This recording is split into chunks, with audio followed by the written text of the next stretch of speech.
ওই যে চুল ফিরাই, ওই হাসে, ওই যে নিজে নিজে হাসে, দেখেন এই দেখো নিজে নিজে চুলে ফিরাইতেছে, হাসতেছে, মানে মজা লাগতেছে, এর কাছে ভাল লাগতেছে। এটাই বুঝাইলাম, গুনাহ মানুষকে প্রতিবন্ধী বানায়। হ্যাঁ, অব্যাহত পাপ লাগাতার গুনাহ মানুষকে প্রতিবন্ধী বানায় ফেলে, মানসিক ভারসাম্যহীন, মাতাল বানায় ফেলে। তার আর বিবেক বুদ্ধি কাজ করে না। মাতাল যারা, মানে নেশা করে, মদ খায়, মাতাল, ওদের কি থাকে না? বিবেক বোধ। আচ্ছা, তো এটা দলিল কি? লাআমরুকা ইন্নাহুম লাফি সাকরাতিহিম ইয়ামাহুন।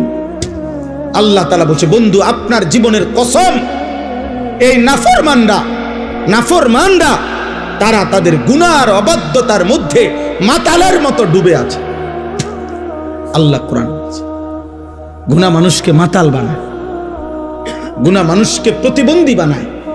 গুনাহ একটা সময় আর বিবেক বোধ কাজ করে না, ছেলেটার বুঝেই না যে এটা এখানে মানাবে কিনা। ওই এখান দিয়ে সারাক্ষণ গাড়ি যাইতেছে, ওই ছাড়ি দিয়ে বইয়া পেশাব করতেছে।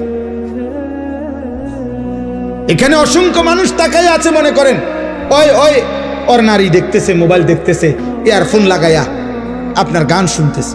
এখানে